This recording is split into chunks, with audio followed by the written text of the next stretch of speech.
তো সকল পরিবার আমার সকল সদস্যকে জানাই গুড মর্নিং, শুভ সকাল, আন্তরিক ভালোবাসা ও শুভেচ্ছা।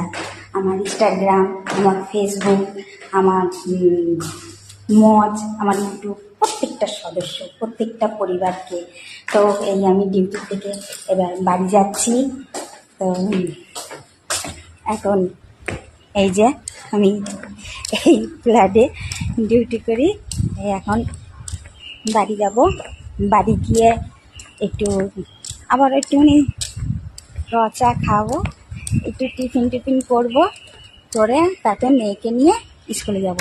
যেহেতু আজকে সোমবার, স্কুল খোলা, তো মেয়েকে আবার রেডি করতে হবে। রেডি করে মেয়েকে স্কুলে দিয়ে একটু বাজার করব, বাজার করে আসবো।